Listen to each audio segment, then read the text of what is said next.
With LSU and Tulane off this week, our sole focus is on your New Orleans Saints, and unquestionably, it's their best chance to win so far this season, as they host the New York Giants. Well, the New York Giants, they just so happen to be the last team the Saints beat. That was way back in last December. Can the black and gold give the Houdatts something to cheer about? Can Spencer Rattler outshine the quarterback that many say the Saints wanted in this past April's draft, Jaxson Dart? Can we soon say the worst is behind us, and now it's time to look forward? Good questions. I know, because I wrote them. Now let's see what kind of answers Zach Ewing has for us this morning, and you, of course. And, oh, yeah, the Bet 'em, the Pick 'em, the Best Bet crew is here. Damon Singleton is here. We answer all of our questions, have you full smorgasbord of answers coming up next on the Dattitude podcast. If you're looking for the latest scoop and in-depth interviews on the Saints, the NFL, the Pelicans, LSU, along with the best bets of the week, then lucky you. Along with high-powered, in-the-know guests who cover our teams, Jim Derry brings plenty of Dattitude. And he'll always tell you the way it is, or at least the way he thinks it is.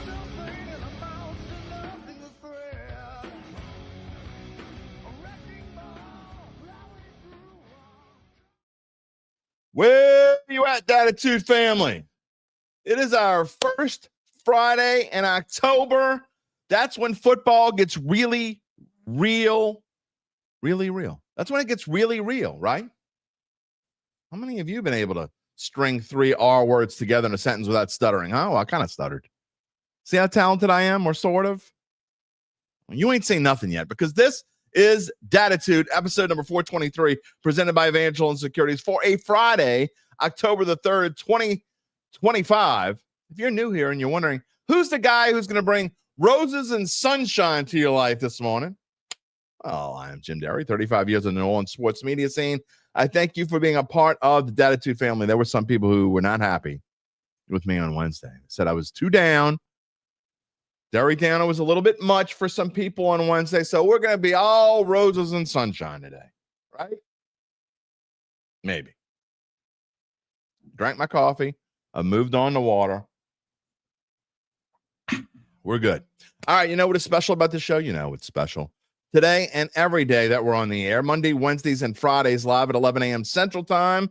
You can be a part of today's episode. All you have to do is type in your comment. Whether you're watching on YouTube or Facebook, we'll be happy to show it and respond and talk to you, the Dattitude family. If you're watching after the fact or listening on any major podcast platform, because we're on all the major podcast platforms, you can get in touch with me on X at Jim Derry Jr. or via email, jderry@theadvocate.com. And if you haven't done so, please, as the slide is about to say right now, there you go. Please subscribe to the Dattitude YouTube channel and give us a like. What is on the show today? We have so much to talk about. It's a regular Friday, so you know what that means. Well, good news, bad news, depending on how you look at it. I mean, if you're more in LSU and Tulane than you are in the Saints, well, you get a week off, and some of you are happy about it, some of you aren't. I think LSU really needs a week off. All kinds of talk about what's going on with LSU and how hurt is Nuss. Is there going to be some news coming out this week? Little birdie told me there is. I don't know if I believe that little birdie or not. Let's just say this is going to be an interesting week. Are we going to hear something? Is Gabe Henderson going to get his wish? Gabe says no. A little birdie told me that there's more to the Garrett Nussmeier thing than we've all been talking about. Like maybe there's a deeper injury. Again, pure speculation. We'll see. We are going to talk about the Saints and their lease coming up with Zach Ewing as well. Lease signed yesterday. The good news, bad news of that. Good news is they're here for at least 10 more years. Okay, so they're locked in. 10 more years, Saints are here. Bad news is it is dicey after those 10 years. I know there were some people that are ticked off about this lease and saying, is this the opening that for them to potentially move 10 years from now or 15 years from now or 20? I don't know. We're going to get into it with Zach. I read Jeff Duncan's. It was a column / news report. We're going to get into the lease. I'm not going to spend a whole lot of time this morning talking about it. But if you're not aware of it and you didn't see it, we need to talk about it. So that's coming up. Zach Ewing again will be here at 11:30. We got Damon Singleton at 11:20 to give us the weather report as we've been doing. And really, there's not a whole lot to talk about except the weather that's going to be if you're tailgating around the Saints game, or even if you're just going to the Saints game. You want to know what the weather's like when you're going in and coming out of the game. And it is a little different than what we've seen the past few weeks. So, again, Damon coming on 11:20, and we taped it this morning at 8 a.m. As we do each week and have been doing each week throughout the football season. We'll give you an update on that. And I asked him, we actually spend 2-3 minutes talking about the tropics and what does he think about it's October now, are we safe? Also, I asked him a question about why has it been so weird this year? It's been super weird that no storm has had a major impact on the United States. And really, there have been way fewer storms than normal. So anyway, it's about a 6.5 to 7 minute segment as we usually do. It's the same length of time segment that we usually do. It's not just the Saints. And then, of course, I asked him when are the real fall temps coming. All right. That's coming up this morning. Then the Pick'em crew is here. We have been pretty good. We haven't been great, but we've been pretty good. We'll show you our records and show you what we got for this week. Some interesting picks this week. And a spoiler alert, I am going out of my lane one more time. It worked last week. I'm going to go out of my lane once. Just one of my picks is going out of my lane. It worked last week. We'll see if it works again. So anyway, we're doing great with our picks. If you've been following our picks, if you've been using our picks, what did I say about Thursday Night Football on Wednesday's show? Said it was a best bet. You got to take the Niners, and that was +7. That's before it got to 8.5, and then it ended up back at 7.5 before game time. But if you've been listening to my best bets, you've been winning money. Just saying. That could all come crashing down this week, but we'll see. I've been in my best bets on the Friday show, 2-1 for the 4th straight week, I believe. It is what it is. All right, what else we got this morning? Let me hear you say, go, Cubs, go. How about them Chicago Cubs? Where you at, Mark Gapsky? I'm going to get to the comments in just a minute. Cubs are moving on. They will play the hated Milwaukee Brewers. I've never liked the Brewers. I think it has to do with I don't think. I know that it has to do with Bud Selig. Long before the Brewers were in the same division as the Cubs, I have never liked the Milwaukee Brewers. And I would love to knock them out of the playoffs again and send them where they belong out of the play. It's like every year. No matter how good they are, they seem to just choke. So let's have them choke again. I would love to be the reason. Man, Cubs did a great job pitching and defense. And how about the Yankees? Who the hell is Cam Schlitter? Dude, rookie pitcher Cam Schlitter. 8 innings. Allowed 5 hits. 12 strikeouts of Red Sox batters. And a 4-0 win. Yankees are moving on. I got 2 tickets. One that I bet, I don't know. I bet the Cubs back in like May or June. And I forget what I got them at. I think I got them at, I don't know, 22-1. I got that ticket. And then before the playoffs started, I took the Yankees. So I got the Cubs and the Yankees, and it's a rare time where I'll actually be rooting for the Yankees. So go Yanks. I want to see a Cubs-Yanks World Series. That way I can't lose, right? I'll be upset if the Cubs went to the World Series and lost, but can't lose. Anyway, I think the divisional series is going to be fun. Looking forward to it. And then again, real quickly, last night, got a stiff reminder of why you never pick against the San Francisco 49ers in a knockout pool. Again, I know I took San Francisco as my best bet, but I didn't think they'd win the damn game. I took the Rams because of all the Niners injuries. I got 2 of my knockout picks. They're gone. They're gone. Here we are on week 5, and I only got 3 left. It's okay. Last year, I only had 1 left from like week 9 on and ended up winning the thing. So we'll see what happens. Mac Jones was phenomenal. 33 of 49, 342 yards, 2 touchdowns, no interceptions. Just think no, I'm not going to do that. Mac Jones, though, he was eligible for anyone to have, right? we've talked about this before, but man, Mac Jones I just think he's just a better quarterback than anyone gave him credit for. I mean, it's easy to see why the Patriots kind of gave up on him. Maybe they gave up on him a little too soon, although they have a pretty good quarterback in Drake May going forward. Shanahan wanted Mac Jones before. He wanted to take him with the number 3 pick way back when they took Trey Lance instead, and he got overruled. What would have happened had they, we were talking about this off the air earlier. What would have happened had they done it? I don't know. So interesting how football goes. And then lastly, before we get to the comments and our friends at Evangeline Securities, had a great time yesterday. Want to thank Uncle Big Nick, brought us out. Gigas radiator service. Wasn't it Gigas? Was it Gigas? They pronounced Regis wrong, and they typed it in wrong. They typed in a lot of stuff wrong on those signs. Anyway, we had a great time yesterday. The first annual Cole Catalano Memorial Golf Tournament.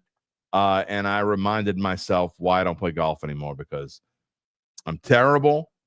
I did have a great time. And, man, also reminded myself I got to get in shape because it was rough out there. It's hot.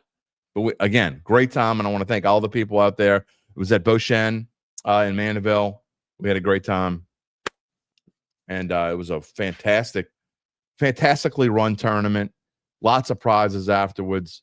Lots of cool people. Some people I hadn't seen in a long time. Some people I hadn't had. It's hard to believe, but Wally Ponoff Sr. was out there. I'd never met him all the times in this business, and I never got a chance to meet him. Got to meet him yesterday and talk to him for 5 minutes or so. It was a fun time out there. So there you go. That's where we are.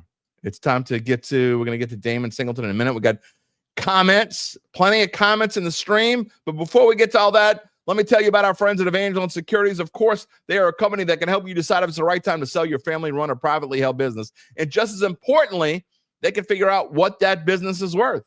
If that's you or someone you know, it's time to reach out to Evangeline's founding and managing partners, Nick Braden and Ron Hemel. They will start by scheduling a complimentary valuation from their offices, either on Poydras Street or in Lafayette. And from there, you'll be well-informed and begin to make the decision on if you want to proceed. What happens after that, you might ask? Well, we'll fill you in more later in the show after we talk to Zach Ewing. In the meantime, you can check him out at www.evangelinesecurities.com. Okay, what we got in the queue this morning? UBN says, we're not doing this again. All right, there we go. Angry Dart coming to town. Watch out. Oh, and how about them Cubbies? Of course. Rocky, fly that dub, baby. Got to fly the dub. Rat is going to throw darts on Sunday. Okay, maybe he will. Charles Mangus, good morning. Happy Friday. Rams blew it last night. I don't think the Rams. Yeah, they had a chance to win that game, and that was honestly, if you saw the game, end of the game, fumble by Kyron Williams, who fumbles a lot, by the way. And did it cost the Rams game? Probably. I will say this, though. The 49ers deserved to win that football game. Even if the Rams would have won, I still would have said the 49ers deserved to win. So I don't know.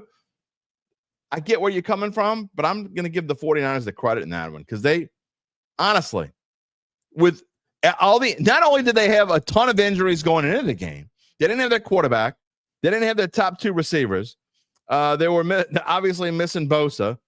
They had like 3 injuries during the game. And then not only that, Mac Jones was playing. I don't even know how he finished the game.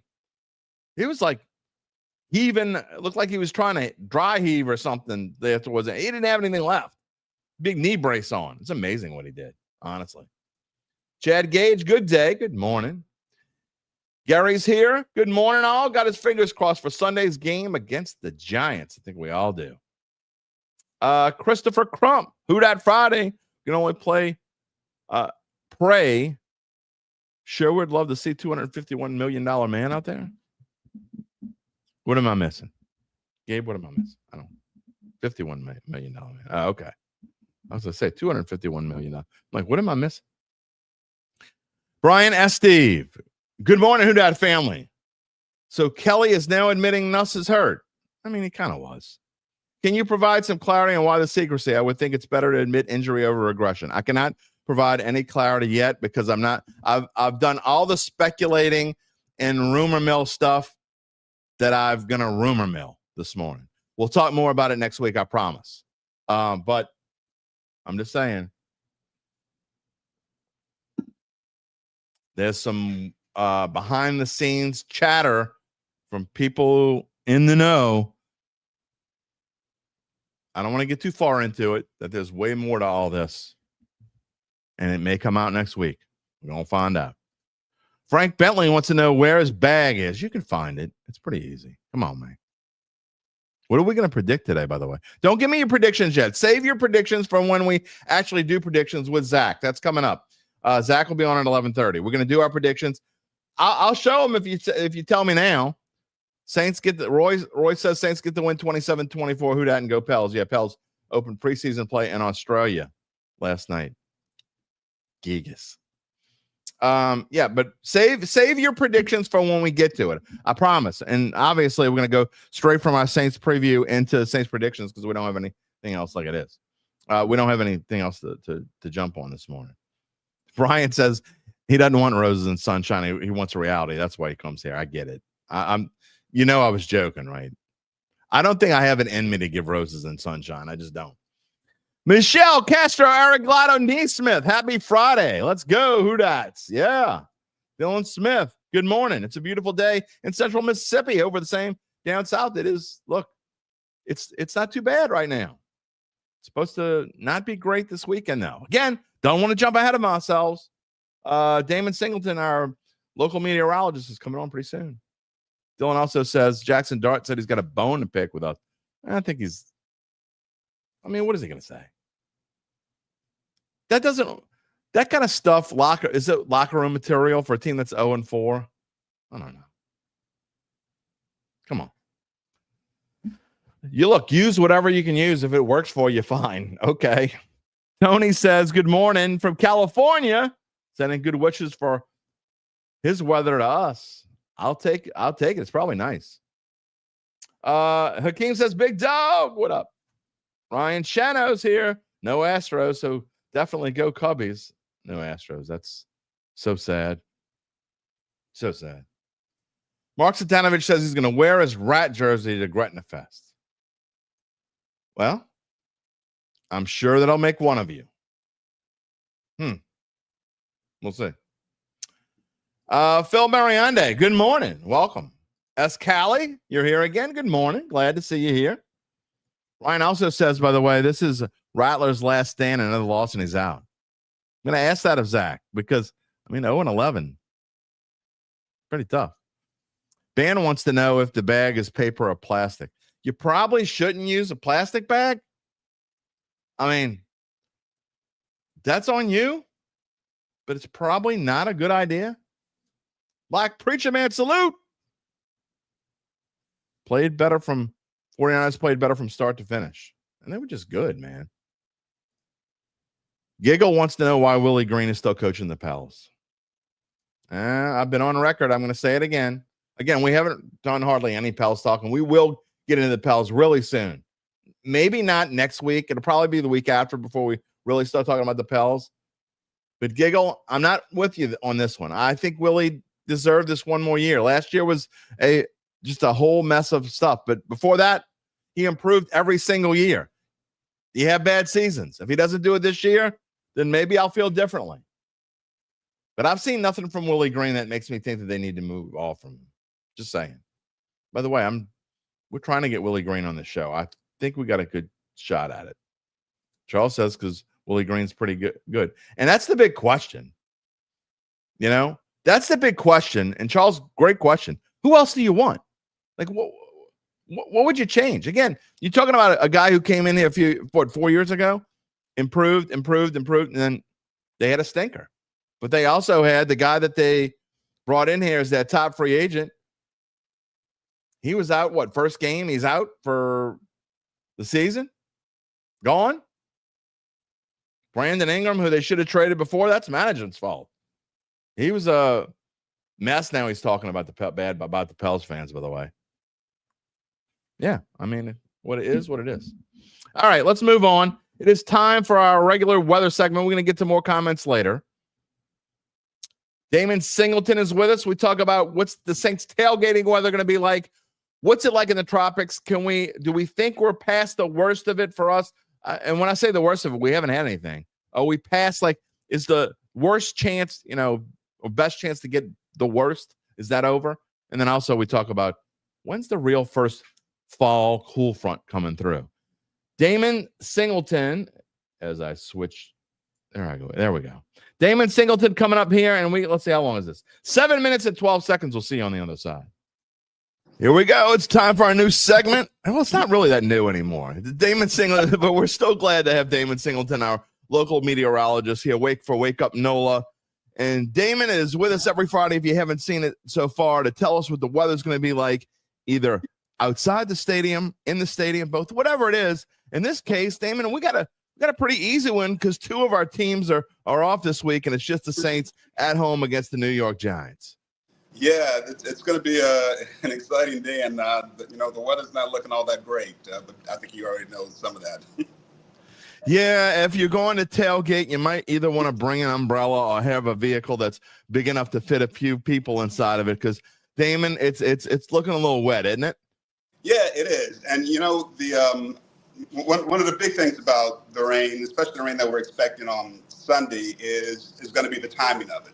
Because it looks like we're going to have some pretty heavy rainfall during the early morning hours. Okay. And early morning being defined as, before 9 a.m. And most likely around 6 a.m.-ish, we may see a section of pretty heavy rainfall move through the area. And, after that, maybe some scattered rainfall every now and then. But looks like the worst of it's going to be before. Well, I see people getting set up for tailgating at 5 a.m. and sometimes earlier than that. So they may experience some rainfall. But if you're heading out to do some tailgating about around 9 or 10 a.m., you might be in a little bit better shape. Okay, so maybe if people are just normal people, I guess. Who's normal? No one's normal. If you go there at 10:30 or whatever, and you're just going to the game. Maybe you get out of your car, you're walking from the car to the dome. It might not be that bad then. It might not. Now, that timing can change, but right now it looks like the worst of it's going to be before most people head out to the dome.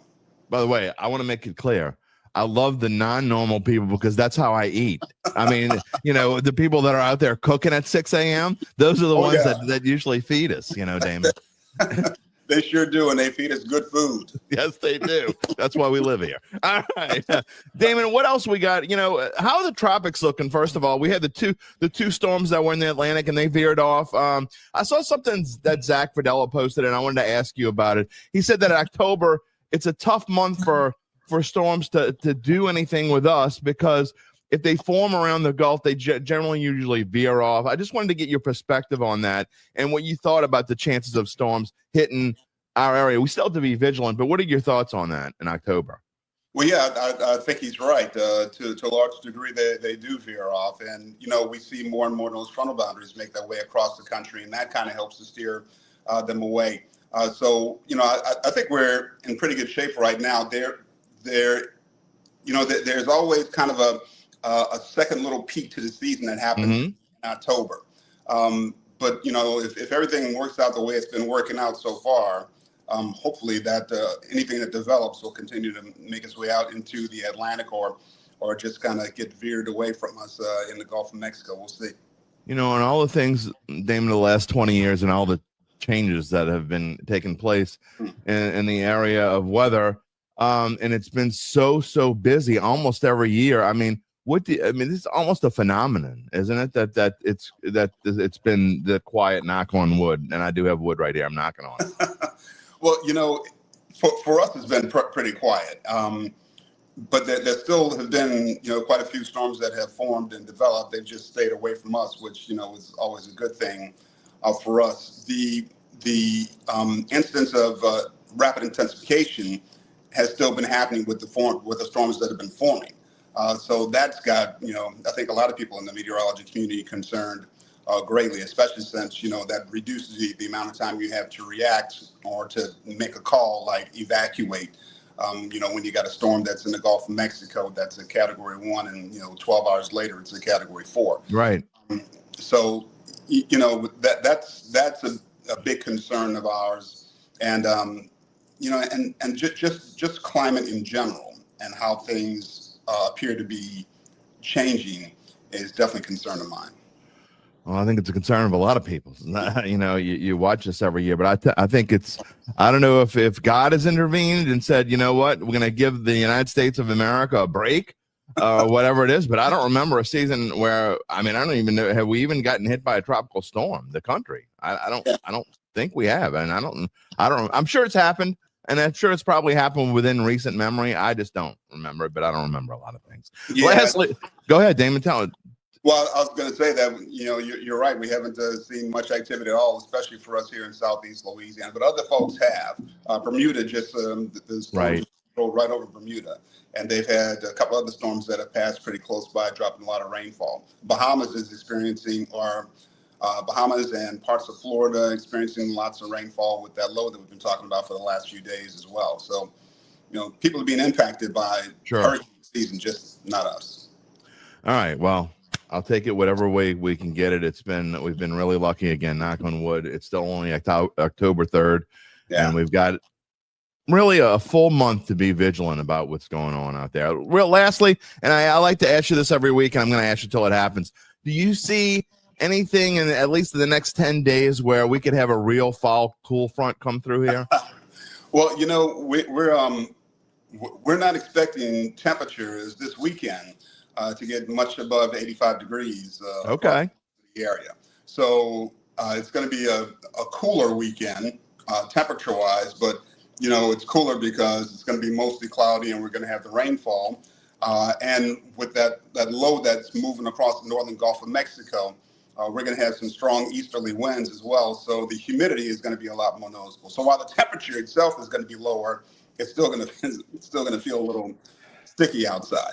You take what you can get in early October, that's for sure. Damon, tell everybody how they can find you at Wake Up NOLA. NOLA.com.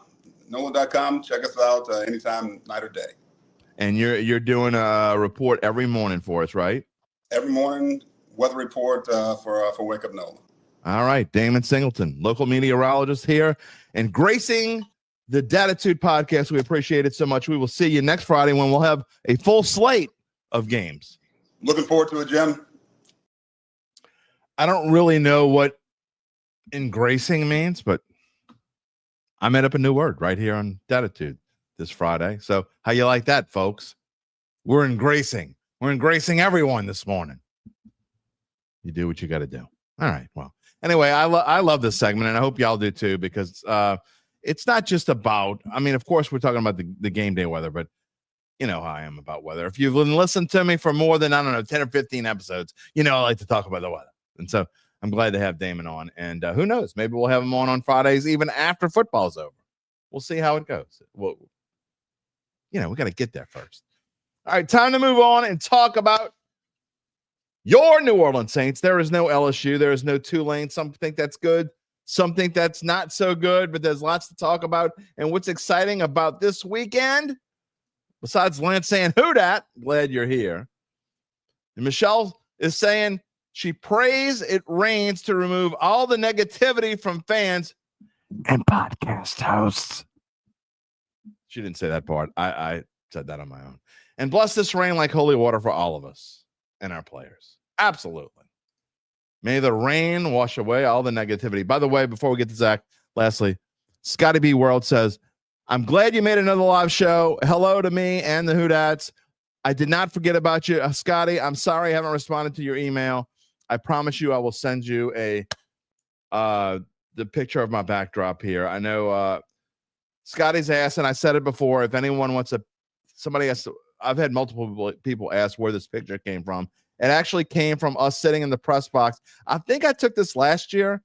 I don't know if it was last year or 2 years ago, but I took it obviously before anyone got to the dome. It was super early. It was a perfect chance to take a picture of hardly anyone I like the empty dome. Anyway, if anybody wants a picture of it, jderrytheadvocate.com, I'll be happy to give it to you. All right, let's move on.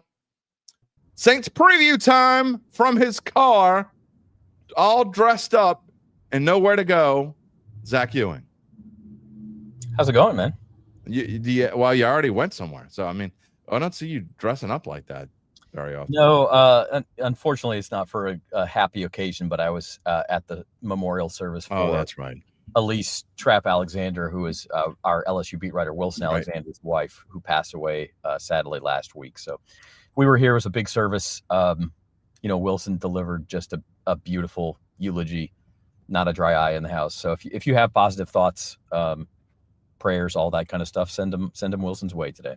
I can't fathom going through what he's going through. It's one thing to lose a spouse, but to lose a spouse at such a young age, I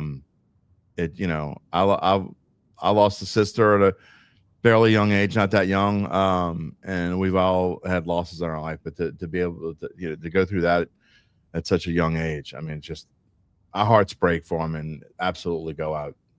It's hard. It's hard to come to grips with how unfair it is, which I think is what a lot of people struggle with.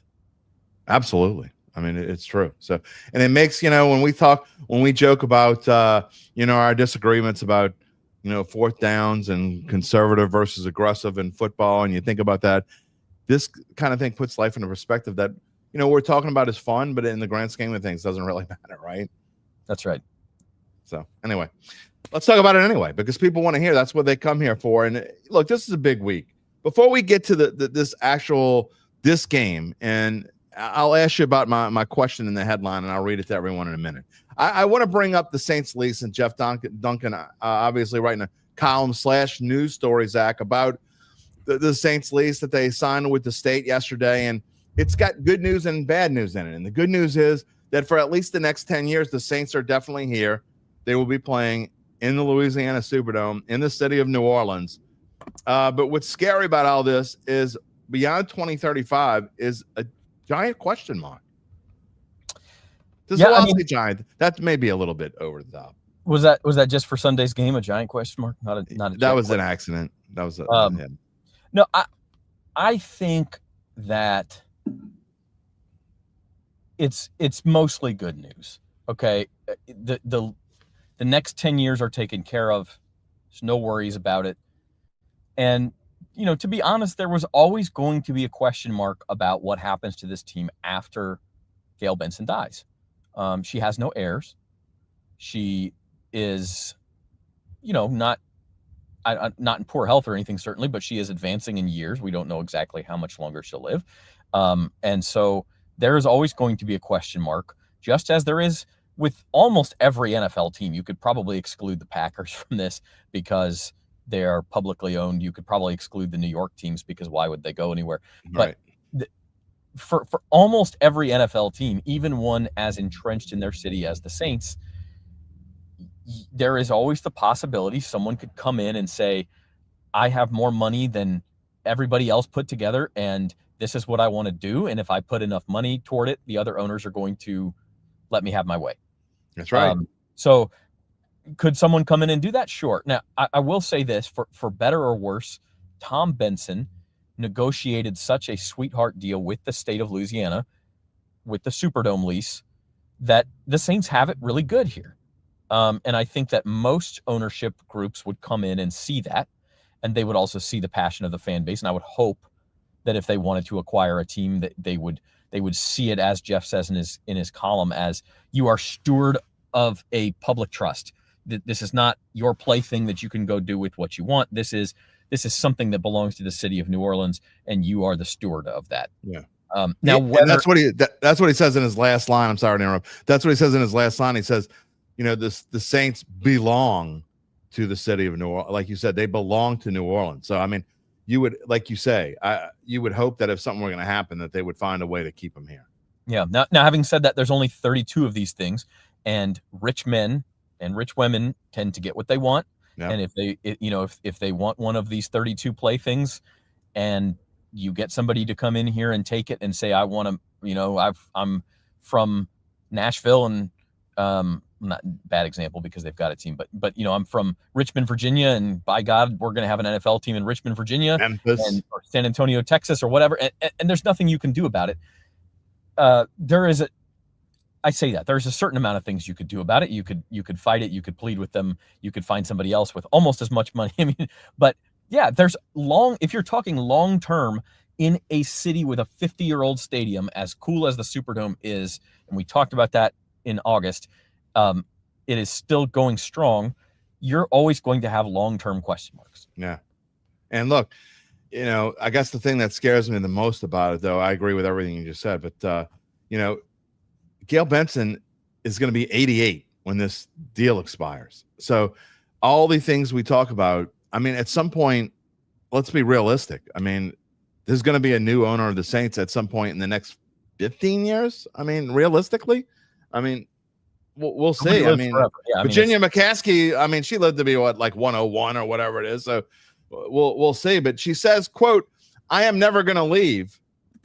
That's great that she's never going to leave. But when she's gone, we'll see what happens with the trust and after that. So, and again, the thing that worries me is after 2035, and I didn't understand this, but Jeff Duncan really explained it very well. 4 or 5 year options after that. So after 2035, even if they say, okay, we're going to pick up the option, then you got to do the whole thing 5 years after that again. It's just, it's an interesting deal. Yeah, it is. And, I see Black Preacher Man's comment here about the Benson children. And I as of this point, I mean, look, that's a private relationship. We don't know what the status of it is. I think the answer is no. But last we knew, that was not a good relationship. Yeah. And I would be surprised if that was the path that they went. Yeah, I think it's probably so Preacher Man, I just think that I don't know everything, but let's just say I think the chances of that are slim. I don't think that's ever going to happen again. Jay Tucker Rafferty says maybe Todd Graves the next owner. He's got money. The best case scenario to me. To me, that is the best case scenario. He is the only Louisianan besides Gail Benson with enough money to own an NFL team, and he would almost certainly want to keep the team in New Orleans. So to me, that's what. Now, whether he's interested, I have no idea. Todd Graves, I can't imagine he would. He's already the official chicken sponsor of the Saints and everything else. He's got everything else on his plate. I don't know. I mean, literally. If I were Todd Graves, owning a professional sports franchise would seem like a lot of fun, but it's also a lot of work. It's a lot of stress. I don't know if he wants that, but yeah, to me, for the people of Louisiana, that's the next best option. UBN. I'm not going to be 78 when the deal expires. Now I'll be older than 7. If it goes to the 30 years, all the 5 year options, that's just fine with me. Cause then I'll be 87 and I won't give a damn. So go through all the options and then y'all can do whatever the hell y'all want. The New Orleans Saints, because my kids probably won't care whether the Saints are here or not. Lastly, before we move on, Lance says teams want flexibility because it increases valuation. Happy we got them for 10. Got to get to winning again if we want them here for the next 10. I mean, of course you want to win, but see what happens. Speaking of winning, Zach Ewing, this is unquestionably the Saints' best chance to win, at least going into a game this year. They are actually favored. Do you know the last time that the New Orleans Saints were favored? Yeah, it was against the Giants last year. Correct. The last game that they won. Yeah, Spencer Rattler has never been favored as a starting quarterback. But here's something that's scary. So they're only 1.5 point favorites, which means it's pretty close to even, okay?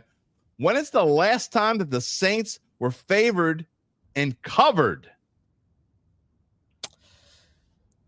Were they favored against the Browns? You're gonna get this right. They were not favored against the Browns last year. Okay.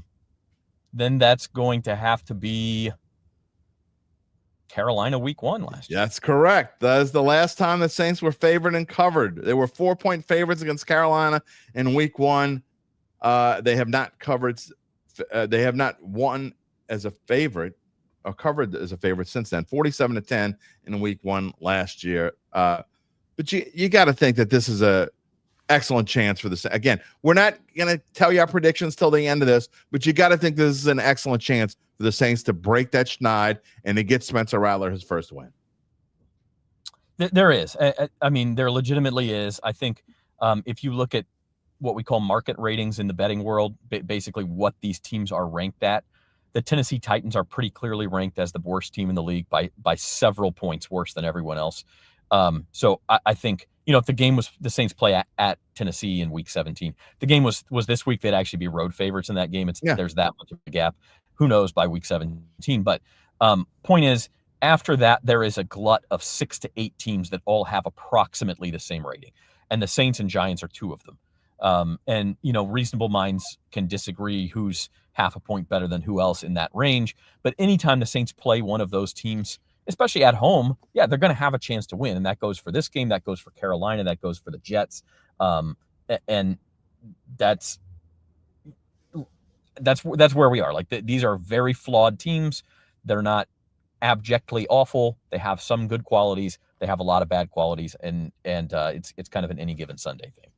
Real quick, I want to answer. I'll just say them real quick because we're moving on from the lease part of this. But Brian asks, and I know some people are behind, could the 5-year options be tied to a new stadium being built? Even with updates, it's not going to last forever. And then Sean says, how many more years do we think the Dome will be viable? I got to say, I think the Dome's viable for a long time. I don't think that options are tied into new stadiums. I mean, they could be, but I don't think there's going to be. First of all, I don't think there's going to be a new stadium built in this city anytime soon. So I just don't know where you would put it.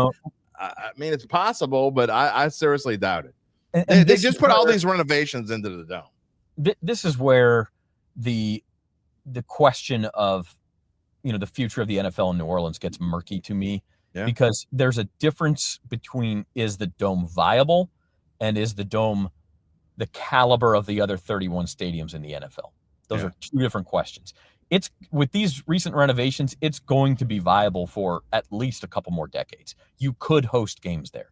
They will attempt to host games there. They're hosting the college football championship game there. The Sugar Bowl will be there every year.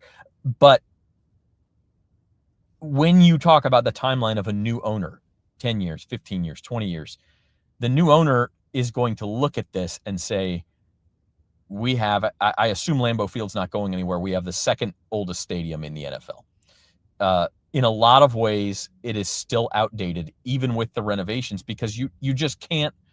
There's only so much space in the building, right? Like you can't make the concourses as wide as other NFL venues. You can't build as many suites. You can't make them as luxurious as other NFL venues.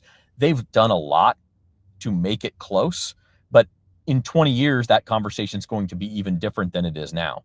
And so, like, again, viable versus NFL quality in 20 years, those are 2 different conversations. And honestly, the city of New Orleans is jam-packed, at least downtown. And I think the only way, and I'm not saying if you were building a new stadium, there's nothing that says you couldn't build it, I guess, in another parish outside of the city. But I think if you're going to build it in the city, you would probably have to tear down the Dome and build it on that same site. Again, this is like this is something we probably talk about in the offseason more than today. But the fact that they signed this lease, it's definitely something that I know people are interested in. Yeah, I think you're right. You would have to play a year in Tiger Stadium or something. At least a year. And probably the basketball arena comes into this conversation too. Do you move that somewhere else since it doesn't take as much space? Right. You have that whole campus to build a new NFL stadium plus parking and amenities and all that. I don't think that happens in my lifetime. We're decades away from that. Yeah, I don't think that happens in my lifetime. So that's the answer to that. All right, a couple comments as we move on here. Lance Dobar, 10 wins. The run starts this week.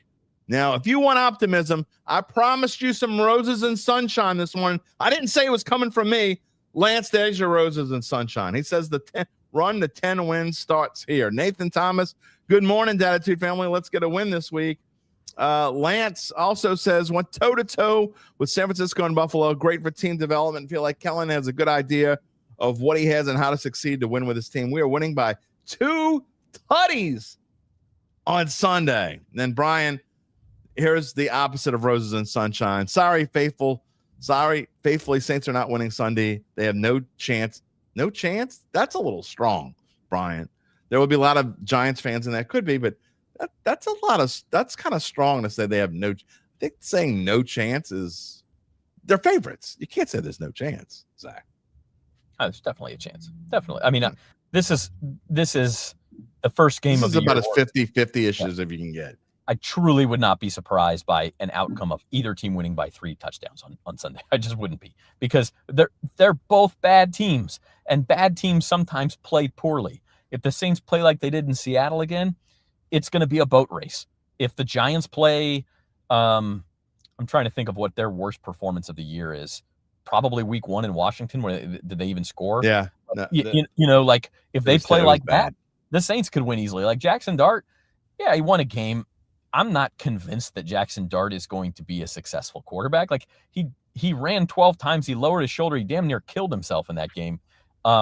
Is he going to be able to repeat that? I wouldn't be surprised if the Saints won easily. Gabe says, and he's right, the implied odds, according to odds makers, at -120, the Saints have a 54.55 chance to win. I know that the computer model that I saw yesterday literally had it at 50-50, literally 50-50, and you don't see that hardly ever. I mean, it's usually like 52.36, or is literally 50-50. So we'll see. All right, my headline of this game, and I think this is going into this one, this is what I take out of this. The title slide, if people are listening after the fact, or they're listening to the pod and they didn't see my title slide or whatever, it was Jaxson Dart. In fact, I'll put it up on the screen here for just a second. It's Jaxson Dart, it's Spencer Rattler, and it's quarterbacks on display. And some people might think that, okay, that's a little much. Dart's playing in his second ever game. Spencer Rattler in his 12th game or 11th game as a starter, 12th game overall. You're talking about basically, for all intents and purposes, Spencer Rattler's not really a rookie, but in my mind, 2 rookies. And you're talking about Spencer Rattler, who is towards the bottom of stats altogether. But I really think that this is kind of wrong slide. There we go. This is kind of a Rattler versus Dart thing as far as what you're looking at, because most of the country is not going to be watching this game. But in the grand scheme of things, if you are on the outside looking in, it's almost a what is in Spencer Rattler versus a what if had the Saints not allowed the Giants to, do what they did. And because I really think the Saints wanted Jaxson Dart. We'll never know the real answer to that. But so I don't know. I just want, you don't think so, but just give me your opinion.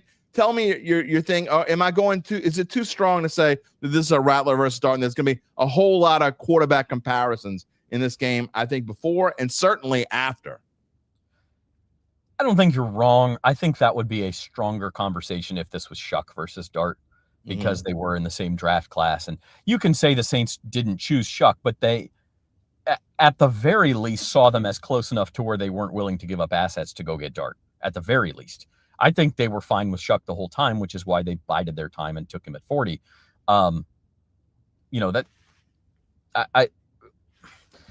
Again, we'll never know exactly what the thought process was in the room. I think they're comfortable with Shuck. I also think that Rattler, can prove a lot. If he can show, hey, in the second year, I'm ahead of where Jaxson Dart is. Everyone's darling right now. I think second favorite in the offensive rookie of the year market. Like, if he goes in there and just outplays Jaxson Dart, that changes the narrative around Spencer Rattler. So sure.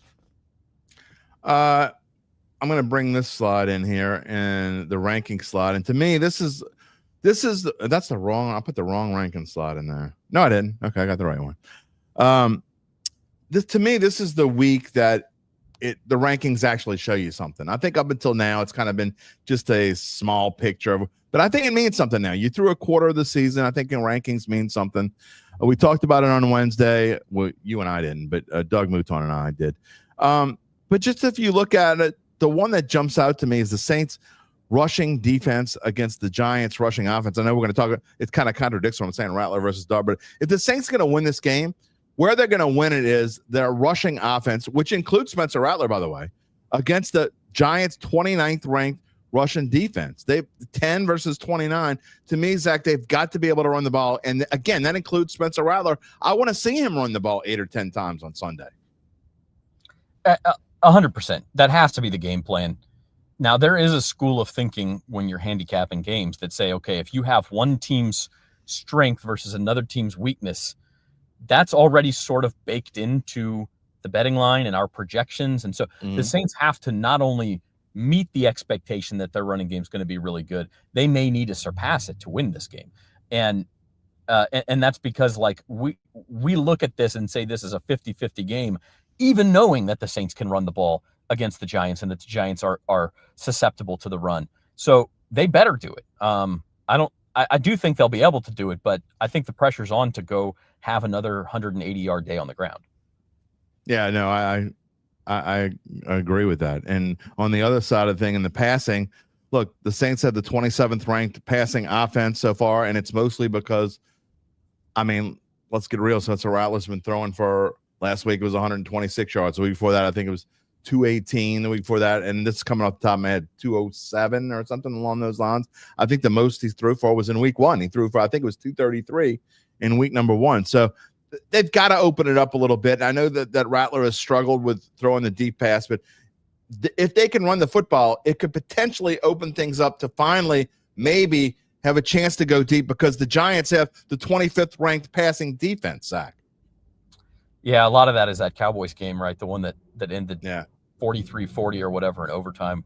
But you're right. The Saints have hit on one deep shot all year long. It was, I think, the second play of the game against the 49ers. Play action, really nice pass to Rashid Shaheed, went for 39 yards. And then the Saints ended up not scoring because Rattler missed Olave in the end zone a couple of plays later, and then they missed the field goal. So yeah, there has to be more explosive plays. We know that. Whether Spencer Rattler can make those plays, it's not just on him. His receivers need to be better. His offensive line needs to provide the time. And like you said, the running game needs to be there to keep the defense honest. So I think Rattler does deserve some blame for that. I don't think it's all on him. But you're right. They need more of those. Speaking of that, as we look at the schedule and what they've done so far and what's coming up, I'm going to ask this question. It's not the first time I've asked this question, but if Spencer Rattler doesn't win this game, do you think that Tyler Shuck starts week 6 against the Patriots? The variable that no one is talking about in that conversation is how Tyler Shuck looks in practice. We don't know that. If he's looking good and he's showing steps, and Kellen Moore, who obviously knows how to coach quarterbacks, can look at him and say, I think he's close, then that speeds this up a lot. Then if Spencer Rattler loses this game, or even say wins this week but loses next week, like then you're going, okay, well, we've got to see what we can see. At some point, even the most optimistic people have to give up on a playoff chase this year. And so, we've all been talking all summer, Jim, about how this team can't make the playoffs, but the Saints weren't thinking that way. Of course they're not. They can't think that way. But at some point, the record will become such that they have to think that way. You're mathematically not going to make the playoffs. And so, yeah, at some point, you're going to turn to Shuck. How quickly that happens, I think, depends a lot on something we don't know, and that's how Shuck looks in practice. Yeah, I agree with that. And it's actually not something that we've talked a whole lot about in the past. We just kind of assume that if Rattler loses this game and he's 0-11 in his career and 0-5 this season, they would make the change. But you're right. If the coaching staff doesn't think that Shuck's ready, you're right. They're probably not going to throw him out there. But you look at this schedule, and Zach, as you go forward, and we've asked this question as well, they don't win this game. Like going forward, people think it gets easier, but the Saints are in a stretch here where, and this is the last stretch they have of this. They have 3 or 4 games here at home. Okay, Giants, Patriots, go on the road to the Bears, and then home for Tampa Bay. And after that, this Saints team, it gets brutal in a way, because they then play 6 of their final 9 games at home. After they got 3 games and the next 4 at home, and then they only have 3 home games the rest of the year. It's crazy to think that, but the Saints have got to find a way, in my opinion, to make if you want to talk about records and making records respectable. I don't even know what I think a 5 or 6 wins with this team would be respectable. If you're going to do that, if you're going to win over the 4.5, you've got to win 2 of these next 4 games, in my opinion. Probably. The glass half full way to look at this is that, yes, there's a lot of road games there, but there's also very few games where you just go, like Buffalo last week and Seattle the week before, we go, I just don't see it happening. There's very few of those. At the Rams is one. At Tampa Bay is probably one. Outside of that, there's not a single game on that schedule where I go, nope, no chance. I think they have no chance to beat the Rams on the road. That's what, I'm saying. The Rams, okay. Yeah, the Rams is one, I got and then maybe at Tampa Bay it would be the other where you go, boy, this is really going to be tough. Yeah, I agree with that. Every other game on that schedule, you're going, well, if they play well or the other team plays poorly, you got to go up an octave. Right? That's where we are. Well, but the point is, you could look at this glass half full and say there's 6 wins left on that schedule simply because they're going to be in a lot of coin flip games. Like I know you're higher on New England than I am. Spreading that game's 3.5. If the Saints play well this week or the Patriots play poorly, it might be 3. Like that's a toss-up game. The Saints could. It would not be a surprise if they found a way to win that game, and that's going to be the case. There's going to be a lot of +2.5s, +3s on that schedule where the Saints aren't favored, but they're certainly not going to be out of it. Well, next week doesn't help because, spoiler alert, I think again, we're going to get to this in a minute, but I think the Patriots are going to get their ass whipped by Buffalo this week. So they'll be coming in here mad. And normally I would say it's the Patriots who cares, but this is a different team, and Vrabel's a really good coach. And so if that happens, I think that they will come in here fighting mad and looking to take it out on the Saints. But we'll see. I don't want to get too far ahead of ourselves. All right, last thing before we get to predictions, want to talk about the series for just a second. The Saints have owned this series as of late, and you look at overall the Giants lead the series. They played 33 times. Giants have won 17. They have 17 and 16. But again, if you look at the last 10 games going back all the way back to 2006, the Giants have only won 3 times. And so, the last one, obviously, we know that's the last time the Saints won. They won 14-11 last December the 8th. Does this mean anything to you, that the fact that the Saints have done very well in this series as of late? No. All right, come on. I know that because you don't care about series at all. Different head coaches, different quarterbacks, different everything. I mean, like this is like last week we were saying how Buffalo had only. Zach is not a trends guy, by the way. I'm a trends guy if the trends have some meaning left in them for this year's matchup. That's almost none. What was the Saints were like 4-1 all time in Buffalo, so they're going to go to Buffalo and win? No, It's not how this works. Right. No, I don't disagree with you in that case, but I don't know. The fact that I guess coming here obviously is a tough place to play for the Giants. Was it 23? Was the that was that, right? That was the Tommy DeVito game. That was the Tommy DeVito game, and the Saints won that pretty handily, and it didn't work out, and Giants won that. But, I mean, the Giants have only beaten the Saints twice since 2012, and they play a lot. So, I don't know. We'll see. I maybe it does matter. Maybe it doesn't. But I think the Giants don't win this game. There's going to be a lot of pressure on Brian Daboll, because if he can't come to New Orleans and win with this new quarterback that's supposed to change everything, I'm not saying they're going to fire him after a 1-4 start, but if the Giants can't win here, there's going to be a lot of griping in New York. I can promise you. It would erase pretty much all of the goodwill they got from winning last week. So, but you know the thing. You look at the series, you see all the NOs on there, except for the 2 at the top. Okay, when Drew Lock and Tommy DeVito were the Giants quarterback, all the other NOs on there, you know what they have in common? They're high-scoring games. Drew Brees was the quarterback for the New Orleans Saints. Lots of scoring. And as you like to say, Drew Brees is gone. And he's never coming back. So do these trends mean anything? Not unless Drew Brees is coming back. Do they mean anything? All right, we got some. It's prediction time. If you want to get your prediction in, now is the time, because Zach and I are about to give our predictions on what's going to happen this week. And I purposefully held off on some of these things here. Let's see. Dylan Smith says Saints 24-20. Ron Hendrickson says Saints break the seal in the 2025 bottle. Saints win it 23-21. UBN says Giants 24, Saints 23. Lance Stobart says Saints 28, Giants 13.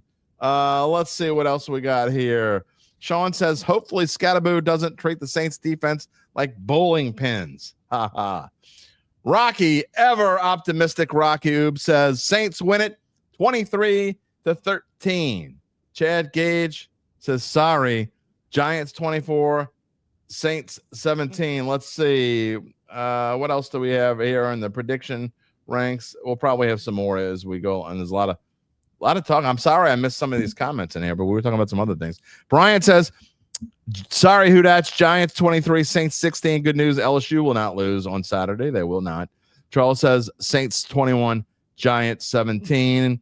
Brian S. Steve, Giants 19, Saints 17. The majority are on the Saints. Nathan's, he didn't say who, but I know he means Saints, 27-14. And there you go. All right, so it's time for our predictions. Zach, I'm going to start, as I always do, with you. What do we got? I wanted to Zach's. Yeah, go ahead. I thought about it. As I said, nothing would really surprise me on Sunday. I could see the Saints coming out, building on what they did in Buffalo last week, getting that sort of cathartic first win, and then moving on to, we can start to look at that week schedule and count and say, well, maybe there's 4 or 5 more wins in there. Shoot, maybe they win a couple more. And we're talking about long shot playoff hopes in December. I don't know, but I'm kind of in show me mode with the Saints. Ultimately, I think there's still just something missing from Rattler. I'm not saying he can never win a game in the NFL, but the big plays he's missing on. He's just missing on them, man. Like the throws aren't there when the pressure's on. The big EPA plays, those big chunk plays downfield, seem to be when he makes the most mistakes. I don't question his effort at all. I think the guy really cares. I think he tries. I think absolutely, but I'm just not quite seeing it. And I also think about yes, the Saints are going to be able to run the ball, but if they should fall behind, that Giants pass rush is terrifying. It is terrifying. Abdul Carter looks like the defensive rookie of the year. Kayvon Thibodeau, I know he was drafted probably too high, but he's still a talented guy. Dexter Lawrence, we're going to see the sexy Dexy dance at least once in the Dome on Sunday. Like, that pass rush worries me a lot from a Rattler perspective. No, I agree wholeheartedly. By the way, for those who can't see the screen, our local picks, we've been pretty darn good. Zach and I are now both 11-1. I got my first loss of the week. I predicted LSU to beat Ole Miss. Zach did not. And so we've each lost one game now, 11-1. And I know Saints fans are going to hope that we're 11-2 after this week, because I predict the Saints to lose as well. Look, I know people, the regulars who come back to the show, and we have a nice handful of regular. We have a lot of members of the Dattitude family come back on a regular basis. I mean, I'd almost go as far as to say it's hundreds now who come back and watch every single show. And the reason why they come back is they want me to tell the way that I think that it is, not blow smoke and sunshine up people's butts. And look, I'm with Zach. I went back and forth on this, and I'm definitely not running to the window. I'm not going to bet on this game. It wouldn't surprise me at all if the Saints won this game. Like, not even a little bit. I expect Spencer Rattler to play well in this game, because I think he knows that his job is on the line, and I think it's going to matter. I hope that he does hit those long passes. I hope the Saints win this game, but I just think that Jaxson Dart is better. I don't think it's a one-game thing. I think that all the things that the Saints are talking about, it's their chance to get off the schneid. Well, the Giants know that if they're going to have any kind of successful season, and I don't think they are, but if they're going to save Brian Daboll's job and he sticks around again, they have got to win games like this on the road against a Saints team. I don't get this line. I think the Giants should be favored. I understand what Zach was talking about with ratings and all that, and they were close. I think the Giants are the better football team, and I don't care that it's at New Orleans. I'm going with what my ratings say, and my ratings say that the Giants are about 3 or 4 points better than the Saints with Jaxson Dart as quarterback, and I got him winning at 24-22. You are the outlier there. Okay, so let me ask you, do you base your rankings based like 0 is an average team and negative is below average? Okay, so what is your number for the Saints? My number for the Saints right now is I got them at -6.5. Okay, and so I think the Giants have improved that much. I think Dart makes that much of a difference. Now, granted, they don't have Neighbors, so that does hurt. But I'm not one of these guys that I know some people do, but a skill player, even as good as Malik Neighbors, doesn't change it more than a point. I think the Giants are better than people think they are. Yeah, I think the market value has the Saints around -4.5. and has the Giants, they were probably a -3 before the Neighbors injury, which makes them like a -4 now. So you're talking about teams within about half a point of each other in the market. Obviously, no, I get it. You're higher on the Giants and lower on the Saints than market. Yeah, no, I understand. And that's why we all have our own ratings, right? Again, I hope I'm wrong. I hope we come on here. I hope Mono Monday is a whole lot of fun because people get to pick at me, but I just cannot pick the Saints. And until they prove me wrong, I'm probably going to pick again. I'm probably going to pick against them every week until they prove me wrong. And I just saying, look, Lance is saying Dart, come on, man. I mean, Dart's a better quarterback than Spencer. I don't even know what to say. I mean, I'm not trying to be mean here. I don't think it's that close. And he's only in his second NFL game. So we're going to find out a lot about Jaxson Dart this week as well as we go into it, Zach, because, he's on the road. We'll see what the Saints can dial up for him. Will he be able to run as well as he did last week? He didn't throw for a lot of yards. He only threw for, I think, 100 he was like right around 120 as well, maybe even a few less than that. So it's not like he came and lit it up. Wandale Robinson is his number one target now. So, but we're going to find out a lot about Jaxson Dart, I think, in this game as well. Yeah, I'm not convinced he's that much better than Spencer Rattler. I think his future is brighter than Rattler's. But right now, in this moment, week 5, 2025, I think they're probably pretty close. Yeah. We'll see. All right. That's our predictions for this week. And Wisdom the Gamer, you're going to keep this and then do what with it? When I'm right, I'll never hear from you again. If I'm wrong, you'll send me 18,000 laughing emojis. You're like everybody else in the social media world. When I'm right, which is most of the time, sorry to tell you that. If you look at the record on the bottom of the screen, I'm usually right. But we never hear from the people when they say, I'm going to come back and tell you how wrong you are. Yeah, when I'm not wrong, I don't even hear your name again. It's the first time I've heard your name here today. Moving on. All right, before we again, I'm going to come back to the Saints. So we got plenty more to talk about, but I know I don't want to keep Zach. He's in his car. He's coming from a funeral. I don't want to keep him sitting in his car forever. Zach, let's talk about the marquee games in the NFL this week. It's been a rough start for you against the spread, my friend. You were 1-8 this season against the spread. You had another 0-3 week last week. I was 2-1. I'm not exactly lighting up, but I am 5-4 in the marquee game picks. And we'll see what happens this week. I'm again 5-4 overall. The first game on the docket, we're splitting them up. You've got the Broncos plus 3.5 against the Eagles. I've got the Eagles. Tell me your logic. Well, first of all, based on trends, and these trends may actually mean something, everybody should be running to the window to bet the Eagles because I can't pick any of these games. And look, I'm not betting these. You give me the list of the biggest games. The biggest games are the hardest ones to call sometimes. They are. My thought process here is that I am sort of selling high on the Eagles. I don't know that the Broncos will actually win this game. I just wanted to get a little fun with it. I picked them straight up, but I do think the 3.5 is too much. The Eagles are benefiting from a lot of turnovers, a lot of special teams plays, a lot of stuff that is not necessarily sustainable week to week. I would also have anybody who has a mind to go back and look at what Sean Payton did as an underdog during his time in New Orleans, especially on the road. Sean Payton is money as an underdog. So I think it worries me a little bit. Denver's on a short week, but to be quite honest, they only had to play about a quarter and a half against Cincinnati on Monday night before that game was over anyway. So they were resting guys in the second half. I don't think that means as much as it usually does. And so if you're giving me the hook here, I'm taking the 3.5 for sure. Yeah, Brian's asking, is Denver going cross country after a Monday game? If so, they lose. They are going to cross country. Yeah, that's the hard part. But Philly was also on the road, and like I said, something's off with Philly. Like for a 4-0 team, they just feel off right now. Yeah, but people say that all the time about Kansas City, and then what do they end up doing? They just do stuff all the time. They're like this year's Kansas City. They feel kind of are like Kansas City did last year. Look, I'm at the point now where I've picked against the Eagles and looked like an idiot. So I'm just going to stop. And until they prove me wrong, I'm just going to stop picking against them. I'm with Brian. They are going across Denver. I just don't think Denver's that good, to be honest. I think that's part of my pick as much as anything. So I think Philly, again, until they prove me wrong, I'm just going to pick them if I'm wrong. That's not, again, I'm with you. This is not one I'm running out to the window. So it's not one I love to pick. Who Dat Daddy says take the 3.5. But look, to me, this is a lot of Saints fans loving on Denver too, because Sean Payton's the coach of Denver and they got half the Saints teams. So I don't know. Anyway, we'll see. I don't love it, but I'm going to take Philly here and I'm going to give the 3.5.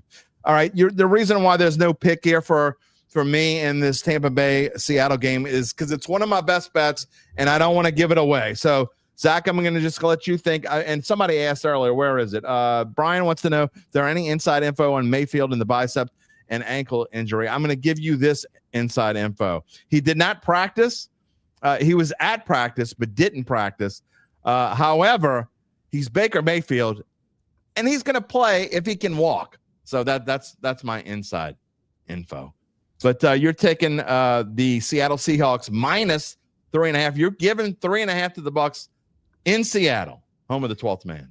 Yeah, and part of it is what you said. Like Baker Mayfield he's probably going to play, but he's not going to be as mobile as he usually is. He is really, this career renaissance has been based a lot on his ability to extend plays, and especially in passing downs and make plays downfield. This is the wrong defense to do that against, brother. The Seattle defense is fierce. I think that like Tampa Bay team total under is a good look. I think this is one of those ugly games. It's going to look a little bit like the Saints Seahawks game, except without the special teams disasters, because Tampa Bay is just too good to do that. But I do think Seattle just kind of, grinds it out. Now, Tampa Bay's defense is better than people give it credit for because their offense was so good last year. They're also without Bucky Irving, though. And so I don't know, if you're Tampa Bay, what are you leaning on offensively? I think they're going to run into a lot of problems. I don't think they score a lot of points here, and Seattle grinds it out. Well, we'll see how that goes. And I didn't know Bucky Irving was out. How did I miss that? Bucky Irving's out for at least this week, and they're thinking probably. Right, well, that's good that I have White in my fantasy league. Maybe I'll use him. I dropped him last week, of course. We'll see. Oh, you dropped him last week. Good news for you. Good news for you, Zach. Randall is picking Denver to win outright. I guess that's bad news for you. I was going to say, is that good? He's on the same side as you. This is good news for you. He says Tampa wins outright. So he likes both underdogs to not only cover, but win outright. So one good for you, one bad for you. We'll see. Our last game here, by the way, Charles is picking Seattle by 4 over Tampa Bay, which means they would just barely cover. And then Mal, as I said, they had kick blocks in consecutive weeks. I hope they fix we don't hope, but just if you're a Bucs fan, you hope that they fix their special teams problem, because they definitely have had special teams problems. All right, Zach, New England Patriots are going to Buffalo. I've given a spoiler alert on what I think is going to happen here. The Buffalo Bills are 8.5-point favorites over the Patriots. You're taking the Patriots in the points. I am. I think this is a shootout. One of my takeaways from last week was, and the Saints did play better. And I know I think you were a little disingenuous with your Monday take about, how we can't have good feelings after a loss, but that's neither here nor there. One of my takeaways from the game. I was not disingenuous at all. That means that I don't believe that means I don't believe what I said, and I believe 100% what I said. Let's go on a quick sidebar here. You said all summer long results didn't matter this year, that you were just looking for growth. And then the first time the Saints showed some growth in a loss, they didn't show any growth. Sure they did. They got their asses whipped. They lost by 2 touchdowns. That's not growth. You're telling me from Seattle to Buffalo you didn't see any growth? Oh, you're going from Seattle to Buffalo? Are you serious right now? Seattle, they didn't show up. No, I'm talking about from week 1 to week 18. You can't pick some crappy random game where you lose by 30 some odd points or whatever, and then you have growth in the next one. Don't get me started on this, because I take offense to, I love you, Zach Ewing, but I take offense to the word disingenuous, because that makes it sound like I'm like I have never once on this show in 4 years said something that I don't believe. Well, I'm glad I got you fired up, but more than anything, then you just changed your mind, because they did, objectively from week 1 to week 4, that was the best game the Saints played. It was the best game they played. There was the first time they covered the spread. It was the best their running game looked. I thought the defense they barely covered the spread. Good. Okay, but they hadn't before. They played exactly the way you and I said they would play last week on the show. You and I we almost hit the score. We almost had the scoregami exactly the way you said, 31-17, and I said 30-17, and we were off by a collective 5 points. Okay. And just because we predicted it does not mean I predicted them to have their best game of the season, and they did. That doesn't mean it wasn't their best game of the season. They scored 19 points or whatever. They lost by 2 touchdowns. Here's Lance. This is what I said, and this is exactly what I mean. He says, I'm with Derry in that we should not celebrate mediocrity no matter the growth. I don't even think it's mediocrity. Losing should never be celebrated no matter what. He's happy to see development, but so lost that we're ticked. That's actually that's more sunshiny and rosy than I put it. But I'm never going to celebrate a 2-touchdown loss ever. I don't care if the Chicago Bears of 1985 were able to come back and get to the field and the Saints scored 10 points on them. If they lost 24-10, I ain't celebrating a 2-touchdown loss. Who's celebrating, though? I'm not. Everybody. We're not celebrating. No, Mouton was celebrate. It's okay. I can't speak for Doug, but you can acknowledge that they played better and that there was growth and that it's positive without celebrating. I think the way that y'all were putting it, we're celebrating. Okay. The way I was putting it, what are you talking about? There was so many sunshine and roses. It smelled like April in a garden. I mean, the Saints only lost by 12 points. They played so much better than they played in Seattle. What would have taken for them to play better than they played in Seattle? Showing up? Woohoo! They showed up. I thought they played better than they had all year. And honestly, that's why you see so many people picking the Saints, because everybody is just looking at the last time they saw them and said, they had a chance to take the lead in the fourth quarter in Buffalo. Of course they'll beat the Giants. And, that's not the way things work, as you know. Like, you kind of go up and down in this league. And that's why you and I both predicted a good effort last week. And I think maybe it takes a step back this week. But anyway, that was a sidebar. Having said all of that, one of my takeaways from that game last week is that Buffalo's defense is not very good, and I think New England's going to score.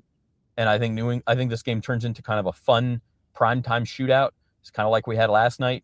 Bills find a way to win. Patriots cover. But didn't they sit two of their better defensive players because they knew they were going to win? Did, but I think Ed Oliver's still out. Who's their defensive tackle? But Epenesa's. No, I guess they were. Matt Milano was the Milano. Milano and Oliver are both back at practice. Maybe they will play. We'll see. I think they're both back. I just think that the Bills kind of it doesn't matter. They turn on the volume when they want to turn on the volume, and you kind of could predict a lackluster performance. I think the Bills. You talk about best performance. If it was the Saints' best performance, I'm not going to argue that whether it was or wasn't. But I could tell you this: I would argue if you didn't think that was the Bills' worst performance of the year last year. They just kind of they went through the whole week almost as if they were preparing for New England. And it's we're going to win this game. Who cares? And that's why I like Buffalo here, because I think they spent 2 weeks basically preparing for New England. That very well could be. I mean, we said that last week that the Bills were going to do just kind of enough to get by. That was one of my lines of thinking also. So you could definitely be right. And again, we're not betting these. You told me to pick this game. No, 100%. But picking against Buffalo is a scary proposition. Hey, I'm not getting on you for it, for the pick. It's definitely not one I'm going to touch, even though it's on Sunday night. And so I'll probably put $10 on it just to keep me interested. I don't know. We'll see. I'm going to be watching the Mariners Sunday. I mean, yeah, you will. And by the way, congratulations. You're going to see your beloved Seattle Mariners in the American League Division Series. It's funny, they didn't even clinch making the playoffs until a week before not even a week before the season started. And now they're the 2 seed. They had a bye. And but you'll see them in Detroit on Tuesday and Wednesday. Well, at least Tuesday. Tuesday and then Wednesday if there's a game. And if there's not, there'll probably be a game. The Mariners are already moving on. But yeah, it's crazy. They had one playoff home game in 2022. It went 18 innings, so it counted for 2. But it was only one. And Gabe, when do the Astros play this week? I see him behind the scenes there. When do they play? They've had one playoff home game. So the city of Seattle is dying to see this team play in the playoffs. Tickets on the secondhand market for games in Seattle are upwards of $700-800 for the cheap seats. Now to Detroit, I got a ticket to each game for $140. So that's why I'm going on the road. I'll be the minority. I know that, but I'm fine with that. Wisdom, are we on YouTube? Yes, and we encourage you to subscribe to our YouTube page. Dattitude, It's easy to find, as you see it here, Attitude with the D in front of it. We are on YouTube. We have been for a while. It's the old Bayou Bets page, as a matter of fact. And Zach and his crew are Saints, New Orleans Saints on NOLA.com. Am I correct? On YouTube? Yeah, or you can just search Saints Insider and you'll find the podcast feed. Either way. Okay. Well, Zach and I, it's like Zach's like my little brother. And sometimes I just want to beat the crap out of him. I mean, I love him to death. If something happened to him, I'd be there in 5 seconds. But I just want to beat the crap out of you sometimes. I have that effect. Yeah. All right. Well, I will see you Sunday in the Superdome. Giants and Saints. Can't wait. It's going to be fun. All right, Jim. See you later. All right, Zach. This is, what's genuous? Zach and I, our back and forth. That's as genuous as it gets. Seriously.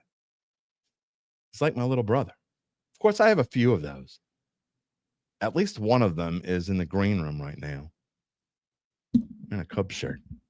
Although he would probably in real life. He'd probably kick my ass. So. But we're never going to get to that. Is Gabe here? Yes, Gabe's here. Coming up in just a minute. Lance also. Fight. That's not going to be a fight. I don't really fight. But that look, I tell people what I think. If you and I and whoever's watching the show, if we were sitting down, how many times have I said this? I haven't said this in a while, so I'll say it again. What I think this show is like and who I am is if, especially members of the Dattitude family, if, we were all going to watch a game together and I had a couch here and it's not really a man, it's my studio, but it's got Derry's junk behind this green screen, trust me. And, if we were sitting here watching the game together, I talk to y'all like if we were watching the game together. And I know most of you talk back to me the same way. Sue Ann Brown says she believes. Well, you should. I'm not telling. That's another thing. People get so pissy when Jerry Downer shows up. I'm not telling you not to have hope. Please have hope. By all means, have hope. You should have hope. You know what you should have hope to? If you're just even thinking about selling your family-run or privately held business, if you're just thinking about it and you want to have hope, you need to get in touch with my friends at Evangeline Securities because they are a business that they can tell you what your business might be worth and whether it's time to sell. How do they do it? That is a better question than Zach Ewing has ever asked me. After their complimentary valuation of your company, if you decide to proceed, native New Orleanians Nick Braden, Ron Hemelt, the folks at Evangeline, they'll begin an extensive auction process from established private equity funds from around the whole wide world, believe it or not. Whole wide world. They'll maximize the return for the founder and his or her family. Evangeline Securities, well, they're the top producer on their platform. There are very few companies like them in this area, and none, zero, zéro. That's how you say zero in French, kind of, I think. With their dedication and success. They are fully licensed. They're ready to serve you. So get in touch with Nick and Ron about what's really important. You know what's really important.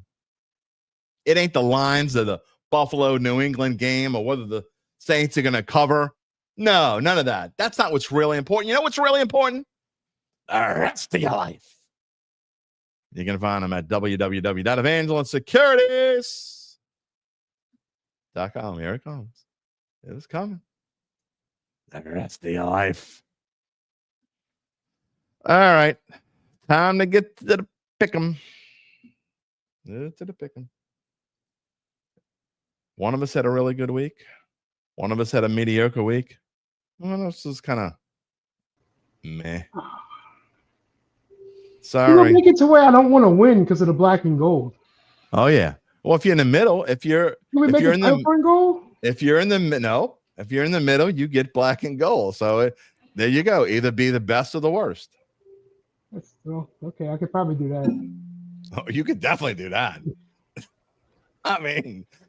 Gabe Henderson is wearing the blue today. If you just put a little camera, you and Zach watching the game together, because I'm sure y'all argue about that about once a quarter. Oh, you should have. You want to go through our text content. You want to go through our text list from the end of the game last night and his his being pissy about the Niners being conservative there at the end of regulation and not throwing the ball on third down and us having a back and forth for about 15 minutes. And sometimes this is what I normally do when I've had enough of Zach. I don't care about I'll let everybody have the last word, because this is what I do. If I'm sick of it, I take my watch, and when the message comes up, you can't see my watch here. I'll try to get it in the screen. Whatever. There it is. But when my watch comes up and the message comes up, I just swipe down real quick. And I don't have to read it. And it looks like I read it because it says read. I do that to all of y'all. I absolutely do it to almost every friend I have. At some point when I've had enough, okay, you get the last word. I don't know what the last word was, but good for you. You got it. So that's what I do. Anyway, on to our picks. I mean, I got the fire this week. I was 2-1 again. I've been 2-1 for 4 straight weeks. I'm gonna break the 2-0. I'm gonna get to 3-0. But I guess when you're talking about against the spread, if you're 2-1 every week, you're doing okay. The way it works for those who are new to the show is on Fridays we do our 3 best bets of the week, each of us, and we get a point differential. If one of these clowns actually picked the Giants this week, and the Giants won by 3, they would get 4.5 points, the 1.5 point spread plus the 3 points that they won by. If they picked the Saints and the Saints lost by 3, well, they would get a -4.5 because they would get the -1.5 that the spread is, and then the -3 that the Saints lost by. You got it? So anyway, we come up with a total number. I am 2-1 for those who can't see last week, 8-4 overall, 46 points for the season, 18.5 last week. Uncle Big Nick, he was in the middle of the road. He's in the middle of the road for the season. He was 2-1 last week, 8 points, 7.5. He's 7-5, which is pretty good. 15.5 points for the season. And even Gabe, it's really not that bad. I mean, we're pretty good. It was the honestly. one bad loss. It was the Florida USF game that really put me. Yeah, put me down that hurt you. And Tulane Ole Miss is the one that got me where I'm way bad. And well, overall, the 3 of us put together are way positive. We're having a pretty good year. So we're going to start off this week with a guy who's wearing the blue, wearing the collar for the week, and that's Gabe Henderson. I don't think we've had anyone. Are you wearing navy, Jim? Are we all wearing blue? He's wearing I'm wearing black, actually. Okay. I wear my black on Fridays. Yeah, I couldn't tell he's wearing but you're wearing the ice blue for the bad week that you had. And we're going to let you go first. Yeah. It doesn't matter. Whatever. And give us your 3 best bets of the week. And I will say this before you start. And for those who can't see it, it's the first time I think it's been sitting in there forever. The first time I think I've ever used the Maryland button. So good for you, Zach. Good for you, Gabe Anderson. Never used it. So go ahead. Go with your 3 picks. Yeah, so I'll start off with Texans-Ravens. I don't know if you guys have seen the Ravens injury list, but it is longer than the script that Jim has for this show, including the most notable name on there is Lamar Jackson. He's not going to play on Sunday. And even though the Ravens defense is bad, I don't think these teams will combine for 41 points or more. I really don't see it. I think it'll be ugly. I think the Texans will even struggle in some aspects.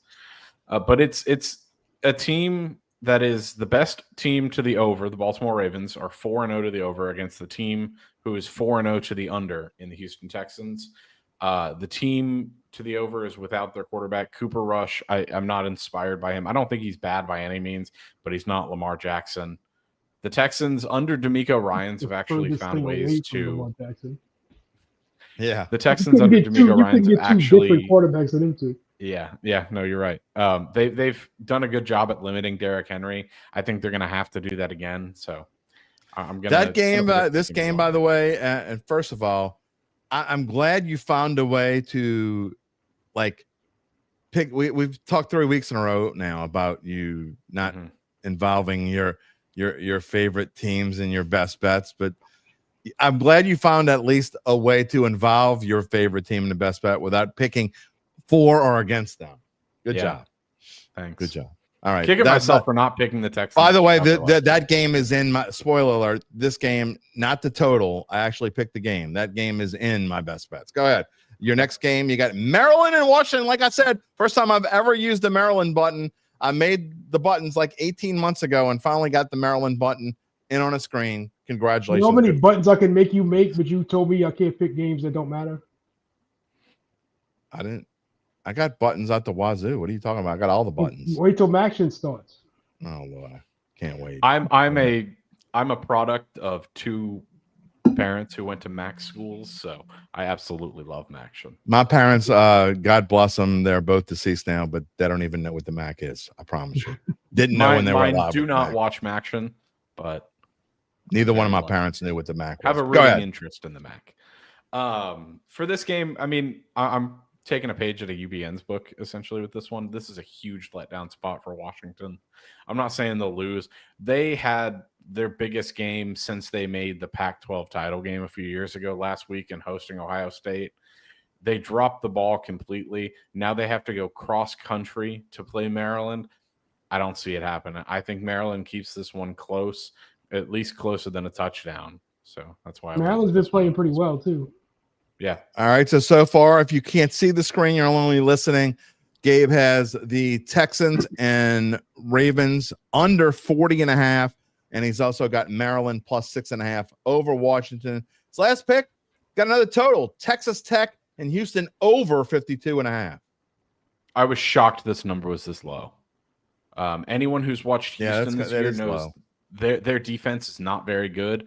And when you're hosting a team like Texas Tech who can score a lot of points, this one is just destined to go over, I feel like. So I think this is my biggest opportunity to erase that 18.5 point hole that I have for the season. I think this game is going to go over by a lot. You know, totals are interesting. And I found with this system that we do, and by the way, I think it's fair. Look, we're here.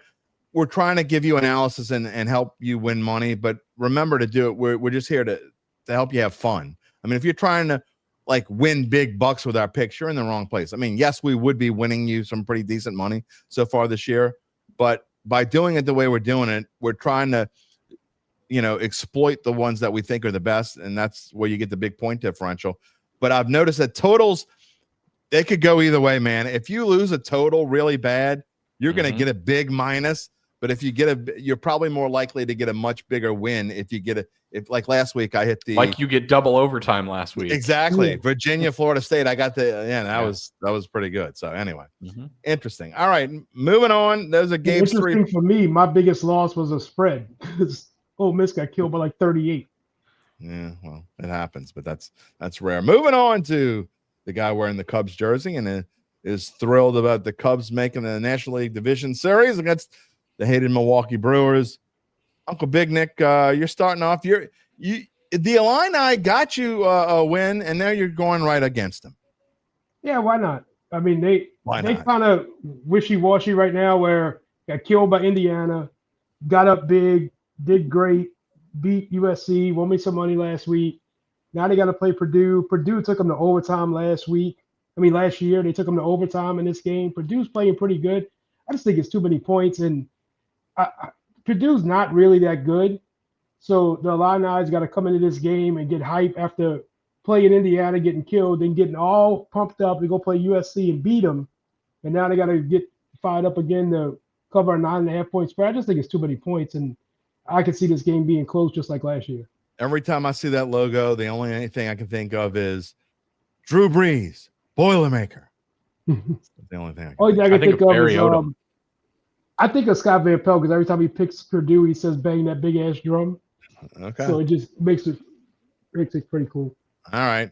Moving on. So that's Purdue plus 9.5 over the Fighting Illini. Is second pick Florida. The Gators, the king of the interception, getting 4.5 against the Texas Longhorns. If he can only throw maybe 2 picks in this game, I think they can cover. But I think I just don't think Arch is that good. And I think this Florida defense is really, really good. And that's basically what I'm basing this whole pick on, is this defense against Arch Manning. And I just don't see anything in Arch Manning to think that he can go on the road and cover the spread against that Florida defense. Especially, they kind of saved Napier's job last year. So they want to do it again. I mean, it's just too many points to me in a game like this to where I don't trust Arch at all. Yeah, well, I agree with you that Arch is. And I don't like the fact that it was 6.5 2 days ago. Now it's 4.5. So a lot of people Yeah. in Florida, but I still think over a field goal. Can we see this game being 20-17 or something like that? Yes. Yeah, look, Arch has not been good. Let's just put it down. I mean, as bad as he hasn't looked good against like UTEP and stuff like that. I mean, That's Quinn He was Ewers really good was- against Sam Houston State. Yeah. But lost to New Mexico State 37-10 last night. Yeah, that's just crazy. I think. Look, I think it's clear and obvious that Arch Manning, if there was any thoughts of him coming out after this season, there's none now. I think I'd put it as close to 0.0 as possible. So I don't know. This quarterback class as a whole has looked horrible. It hasn't looked good. Yeah, the whole. You're right. As promising as everybody said this year was going to be with the quarterbacks, they all look bad. I like to give UBN grief when he goes out of his lane and picks the NFL, and here he's doing it again. He's going out of his lane. He's picking a total. Yeah, it'd work for me. I do it every now and then. Dolphins and Panthers. You're not picking a side, but you are picking a total. You got the under 45.5. You're picking Tua and Bryce Young. You think are going to go under? Have you seen them play this year? I have. Okay. Multiple times. He don't have Tyreek. Tyreek don't have a leg anymore. So I mean, it's just poor Tyreek. I mean, it's just bad. I feel bad for him. I ain't never seen somebody so happy to be carted off the field in all my life. It's just who are the Panthers? Are they getting killed by New England? Are they killing Atlanta? We don't know who they are, and I just don't think they're that good offensively. Definitely, Miami hasn't been scoring a lot of points, and they had all their weapons. Now they don't have Tyreek, and Tua's one hit away from getting out the game. Like it's just, I just can't see this be. I can't believe, like he said with Houston, that total being like that. I can't believe this total is this high. I was expecting 42, 43 points. 45.5 seems like a lot. I mean, do we think these two teams are going to score 6 touchdowns apiece and a couple of field goals? I don't think so. I think they're hard to predict. I don't dislike or like. I don't know how this game is going to go. I think they could. I have no idea. I don't know. Maybe Carolina will say "Benvenido a Miami." Just taking songs from. I'm getting in my mode for tonight. We musical references. Yeah, I'm trying to be Jim Rapier. I'm getting in it a little bit early. All right. So you got your last pick there, Miami and Carolina under 45.5. All right, let's see if I can. I'll take 2-1 again because it means that I won. But I would love to have a 3-0 here. I am going out of my lane. You know what? I'm going to start from the right-hand side because this game is Friday night. So last week I went out of my lane, and what that means is I hardly ever pick college games unless I have to. I saw something last week that I really liked with the Georgia Tech. Virginia and Florida State, not Georgia Tech, Virginia and Florida State game on Friday night. I thought it was going to be a lot of points scored. It didn't look good at first, and then they went on a point barrage, and it went into double overtime, and they had a big one there. I'm doing a similar thing. I'm going with a late Friday night game. This is in Provo, Utah. It's at 9:30 tonight, Central Time. BYU minus 19.5, and it comes down to this. West Virginia is terrible. Not only are they terrible, they're down to their third-string quarterback, which makes them even more terribler. Did I just make up a word again? I think I did. Terribler. They're terribler than they were before, even when they were bad. So I think BYU, they haven't been home in a month. They are looking forward to racking up some points in this one. I was originally going to take the under, but then I got scared because I don't know how many points BYU is going to end up scoring in this game. So I will take the spread. Give me BYU minus 19.5. I think they win super easy. I think they win by like 4 touchdowns or so. Why you got this weird eyes rolling, Gabe? Am I okay? Did you just talk about West Virginia's quarterback situation and make a college pick? Paying attention, man. You think I don't pay attention? I am paying attention. No, I know. You guys called me a sicko for knowing the App State quarterback situation a few weeks ago. Yeah, but it's App State. I know. I love it. This is awesome. Yeah, it's crazy. What can we bring out in gym? Well, let me just say, when you're watching an NFL game on Thursday night and sometimes you start just looking stuff around, you actually start looking stuff up. I like this pick. It's been fun. All right. He likes the pick. All right. I don't know if that's good or bad. I'm going to go back to the middle. So I got BYU minus 19.5 over West Virginia, going back into my lane. And look, I obviously didn't look enough for Tampa Bay's injuries because I knew that Baker Mayfield was banged up, but he's Baker Mayfield, so he's going to play. I mean, I know Mike Evans isn't playing because he's not going to play for a while. Did not really know the Bucky Irving, but I still like Tampa Bay, and I'm going to tell you why. Because what Zach was talking about with as well as Tampa, I think Tampa's defense is going to step up here. And meanwhile, Seattle is not nearly as good as people. I mean, I get it. They're 3-1. They beat the hell out of the Saints, but then they barely scraped by against Arizona. Had that game won kind of handily and let Arizona creep back into the game on a Thursday night. And look, they've had plenty of time off. I get it. And Tampa Bay is going cross country, but I think Tampa Bay wins this game straight up. I think Baker Mayfield is going to find a way to shine. Doesn't matter how.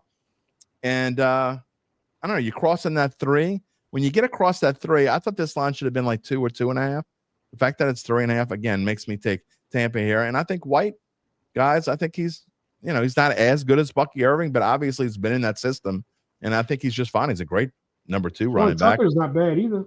Yeah. So this is the longest flight across the country in the NFL, right? Is it? Yeah. Oh, it would be Miami. No, Miami. Miami to Seattle. Miami to Seattle probably would be. Yeah. Not that it's that much different. So, no. Anyway, give me Tampa. Give me the 3.5 points against Seattle. And if I'm going to lose one, it's probably going to be that one. But anyway, I really, really like.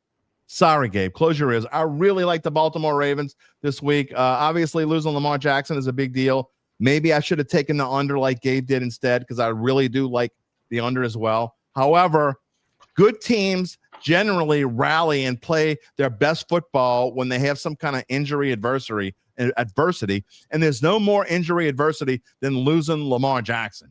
Okay. And so I know they are super banged up. I'm no Cooper Rush fan. I don't think he's a savior, but they're 1-3 and they're in a must-win situation, guys. And I think the Ravens rally. Derrick Henry puts the game on his shoulders. I think the defense has a good game. Again, another reason why I like the under. But you look at what the 49ers did last night. They went in the game last night with all these injuries, all these big names hurt, but yet still found a way. How they did that, but because they have a really good coach and they rallied. The game plan was awesome.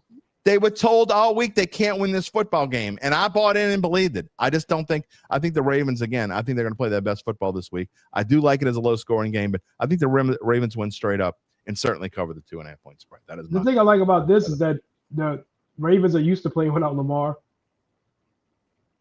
Yeah, it seems like once a year he gets hurt for a couple of games at least. Yeah, but they're not used to having a defense as bad as the one that they have. And not only is it bad, it's banged up. Kyle Hamilton didn't practice again today. This might be the time that might be reason for him to use Derrick Henry more. I don't think they use him enough. They don't. Well, I think they're going to use him a lot this week. Me too. That's what I mean. There's any doubt about it. Force him to use him. We'll see. Gabe, talk about this pick a little bit. And again, you have already talked about the under, but just tell me your thoughts on how the game might go. I don't like this pick, but I was also never going to play this spread either way. The Texans have struggled against Baltimore historically. Is this in Houston? No, it's in Baltimore. It's in Baltimore. That's why Baltimore's getting getting points. 2.5? Yeah. This is a must win for both teams. I think whoever loses this game, their season is virtually over. Yeah. And the I think Ravens the best unit on both teams is the Texans defense. Yeah. So the Ravens have given up. The Texans have given up. They are right in the middle of the pack as far as yards allowed per game. They've given up 409 yards rushing, but they've only had 97 rushes attempted against them. They've given up 4 rushing touchdowns. That's why if you're playing against their scoring defense in the NFL, if you're the number 1 scoring defense in the NFL, they've allowed the few points in the NFL by. That's not true. It's 14th. They're 14th. That's what I'm looking at right now. Huh? Oh, this is the wrong season. Yeah, I was gonna say. I clicked back. I had it the right one up, and then I clicked off. I was going to say they've allowed like 13.9 points per game. That's correct. correct. This is like 17 points. And they've also been the 4th least scoring team. In 2022, they were the 14th, right? Yeah, no, 2025. Okay, but what I said is legit. What I said before about how many yards, 409 rushing and 4 touchdowns is correct. I just clicked off and went back.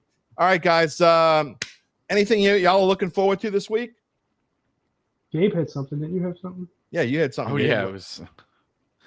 So, did you guys see? There's been a lot of people talking about the Super Bowl halftime show. and making. Oh man! If I would have known you, that. if I would have known you were bringing that no. up, you feed the troll. He's gonna feed the troll. No, I'm not going to feed the troll. I'm not going to. Did you guys see what Danica Patrick had to say about the situation? I don't care what Danica Patrick said. No, it's just irony. My favorite rhetorical device is irony, other than alliteration.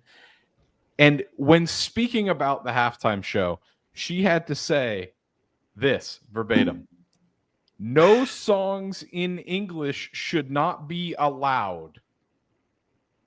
No songs. Well, Danica Patrick, the double negative. Was that English? When your grammar gets well gooder, then maybe I'll listen to you on subjects like this. You're going to say this after I made up 2 words this morning?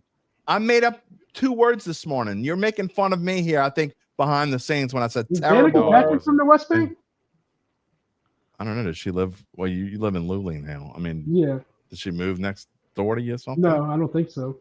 Here's the thing. Really know my neighbors.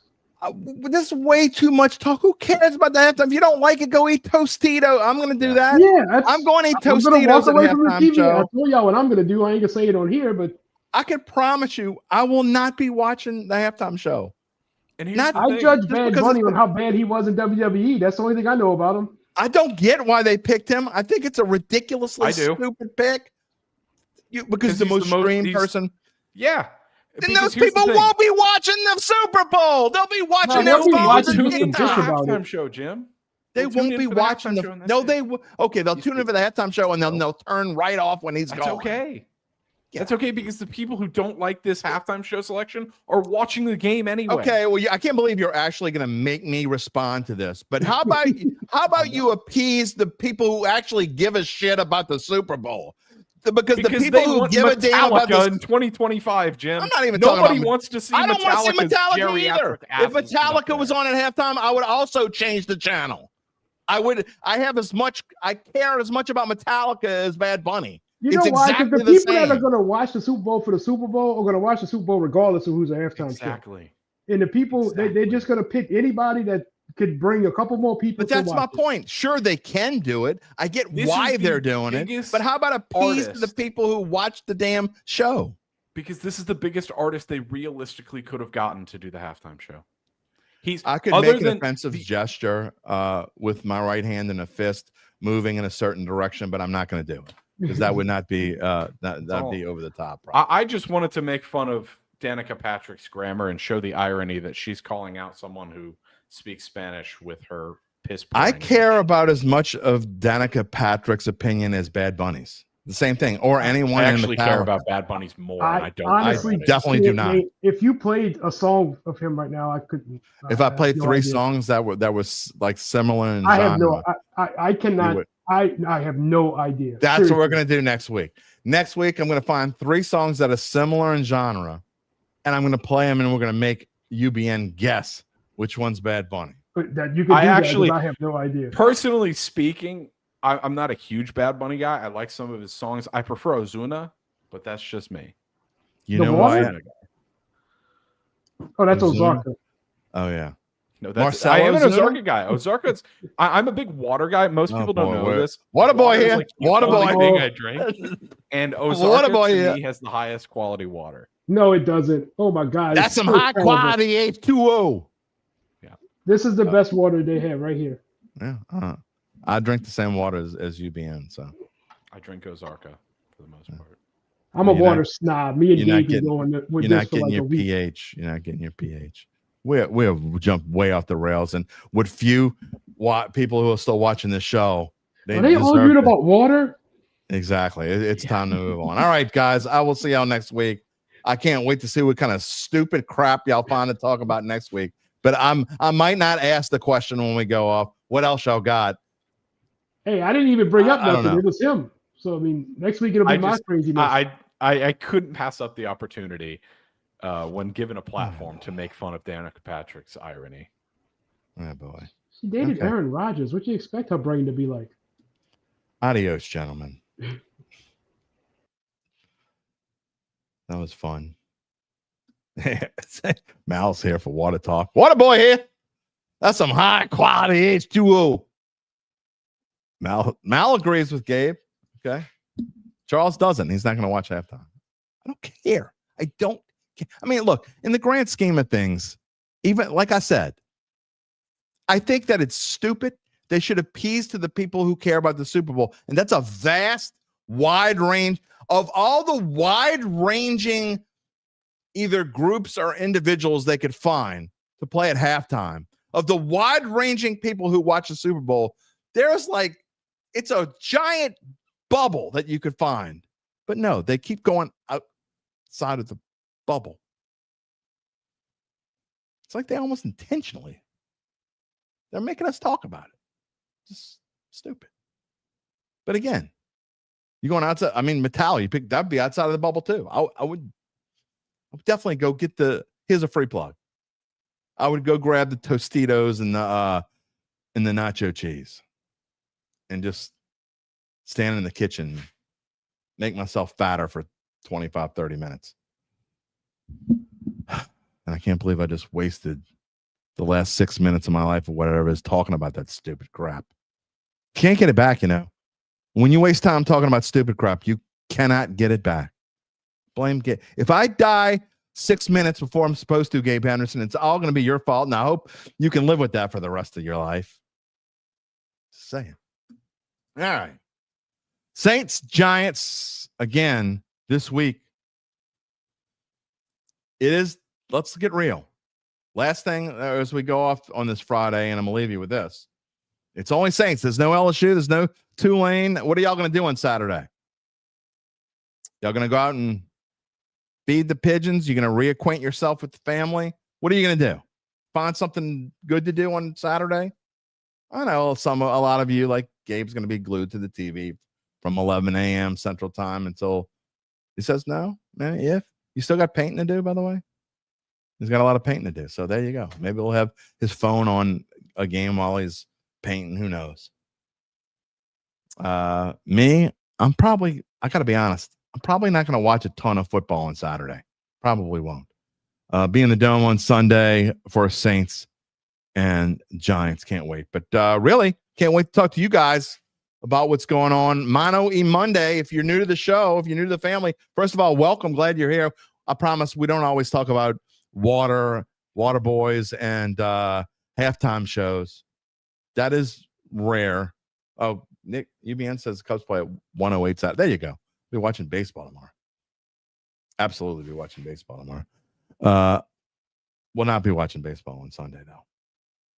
So anyway, that's what we do on Mondays. It's Mono E Monday. It's me, it's you, it's Gabe, and we talk amongst ourselves. We either get out the frustrations among ourselves, or y'all can make fun of me for picking against the Saints again, and I was wrong. And Spencer Rattler was outstanding. He threw for 302 yards and 3 touchdowns with no interceptions. He ran for 70 yards, and Jaxson Dart threw 3 picks, and it'll be fun. I hope that happens. Rainy Cajun said he's a Pokemon conference. I'd rather watch Bad Bunny in the halftime show than go to a Pokemon conference. I love you, Rainy, but that's the dead truth, by the way.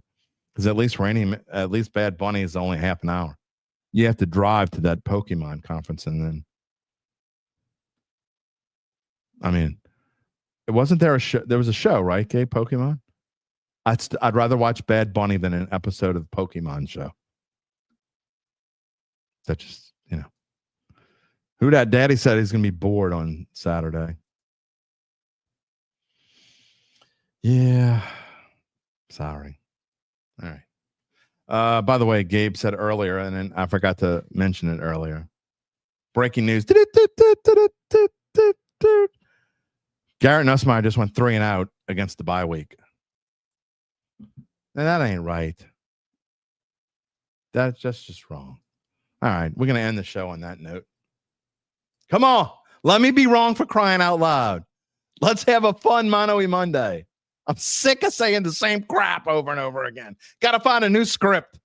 I want Derry's Down to be uplifting and positive, and I want to hear rosy sunshine coming through the lips of Kellen Moore on Sunday. And Spencer Rattler with a giant shit-eating grin on his face because the Saints won and he knows his job's safe for another week. That's what I want to see on Monday. For now, it's going to wrap it up for this Friday. I want to thank the regular Friday crew, Damon Singleton, Zach Ewing, Gabe Henderson, Uncle Big Nick.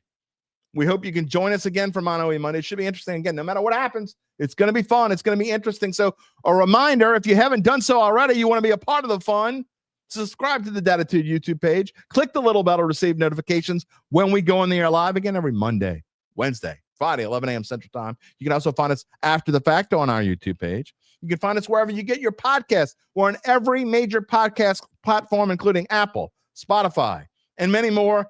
And you can always find a replay of the show on NOLA.com/sports. You can find me on bet.NOLA.com. You can find Zach Ewing and the boys, Saints Insiders on YouTube and NOLA.com/Saints. Everyone have a wonderful, glorious, fantastic weekend. For the love of Pete, go Saints. God, please. Not again. Please. For the love of Pete. Not Pete's Dragon, just for Pete. Any Pete. For Pete's sake. We'll see you on Monday. Take it easy, my friends.